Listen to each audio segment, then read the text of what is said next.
One of the areas that perplexes a lot of beginning developers is working with dates and times. And that's partly because there are a lot of different ways to do it, and there are a lot of restrictions that depend on what kind of operating system you have, what kind of database you're using, and things like that just make it into a quagmire that's hard to wade through. So I'm going to give you some of the basics, some of the essential concepts behind it, and then you'll have to take a look at your system and see what works for you and do some research on ways to work around it. But this will at least give you the fundamentals. The first thing that we need to talk about is going to be epoch time, or the Unix timestamp. These are the same thing, and it's the time since the computer epoch began. So basically that's the time that Unix is going to use for its timestamp.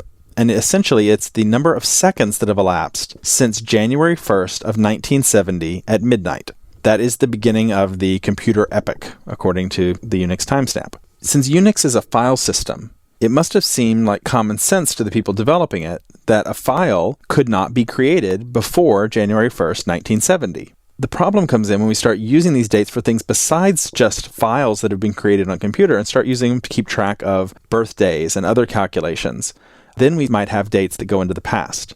Now, if we have a 32-bit system, we're able to use dates from December 1902 to January 2037. 1970 plus 67 years to get to January 2037, or 67 years in the past to get to December 1902. And we do that by having a negative number, right? So we can count time forwards and backwards in negative numbers.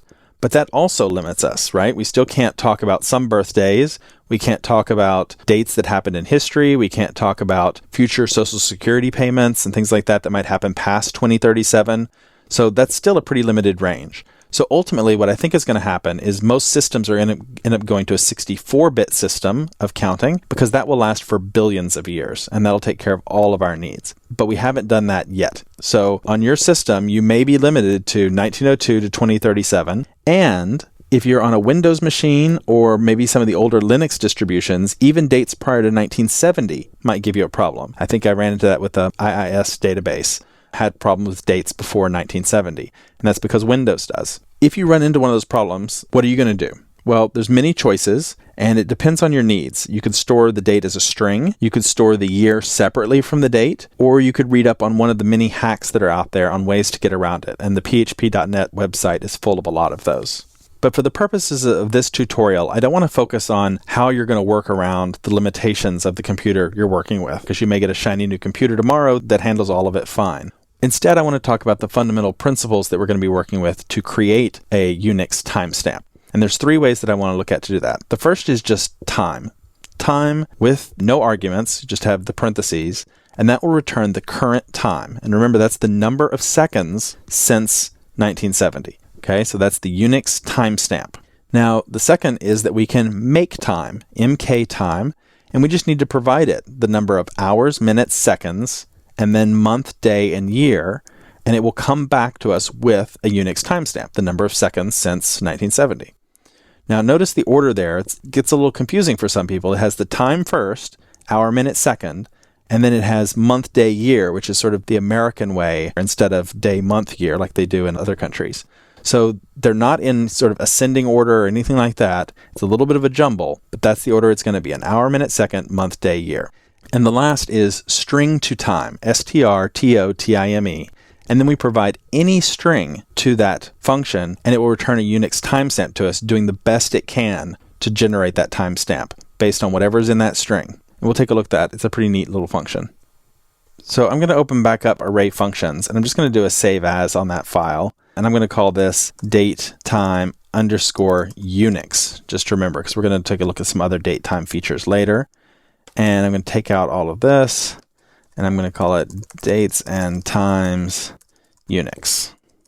Now, the first way that we're going to make Unix time, we said, was just with the simple time command. So we'll do that with just echo time. We'll save that, and let's open that up in our browser and see what we get back. So we'll just open up a new window, and we'll go back to our sandbox and date time unix.php. And there we go. That's how many seconds have elapsed, right? And if we reload it, we can see all the seconds as they continue to count. Now, we'll learn how to format that into something that looks nicer a little later. What we're interested right now is just getting that Unix timestamp. because once we have a Unix timestamp, right, we can start to compare different timestamps. We can see when something happened 5 minutes ago, 10 minutes ago by comparing the current timestamp with the timestamp that we've stored, let's say, in a database or in a file or something like that. The second way we saw that we could make a timestamp is with MakeTime. And you'll remember that I told you that we have to provide a number of arguments here. We can do those as variables or just simply integers. So the first of those is going to be the hour, let's say 2, and the minute, 30, and the seconds will make 45. And then we need to put in the month and the date and the year. I'll put in 2009. Okay, semicolon there. And let's just, for good measure, let's put in BR tag at the end of this, just so it'll be on a new line. And let's reload it. There we go. So now you see the difference between the current time and the number of seconds there and this date in the future for 2:30 and 45 seconds on October 1st of 2009. And we can actually subtract the two and find out how many seconds there are in between and then convert that to a number of days and so on.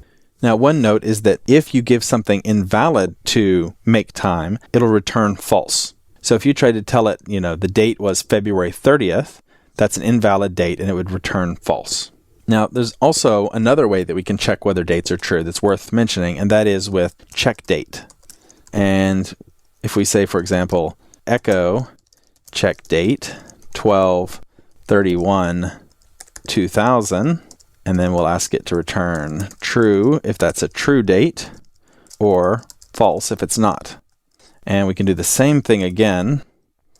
Let's go ahead and put our BRs in here just to make it nice and clean. But this time, let's ask it for February 31st and see whether that's a date. So if we come back and we reload those pages, you'll see that the first one is a date and the second one is not a date. So check date is also a helpful way to check whether a date is there or not. And last of all, I want us to take a look at that really cool function, the string to time.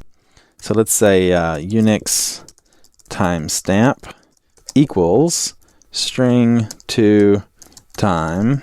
And then we can put in a string that designates whatever time we'd like. Now, this is the cool part. For example, let's try now. And then I'm going to need to echo back that Unix timestamp since I set that as a value. And I'll append a BR after it. Let's load that up, see what we get. So there we are. Notice the times are the same at the top and the bottom. The time now, there's no difference whatsoever. And I could also put in something like 15 September 2004, and then come back, and there's the date stamp for that. I could also do September 15, 2004. And you'll see I get the same date stamp. So it's able to interpret these different ones. Let's try plus 1 day. That's tomorrow. Or we can say something like last Monday. So there's a lot of these different things that we can do that we can pass in as a string, and it's able to interpret what we mean. Now, it doesn't always 100% successful. You'll have to play around and try it out a little bit, but it does a pretty good job of parsing it out and figuring out what you mean and turning that into a Unix timestamp. So keep that in your back pocket because that's a really useful tool. Now that we know how to make Unix timestamps, in the next movie, we'll talk about how to make those into something that's human readable, how to go from a timestamp back to something that we can display that looks nice as output on our screen.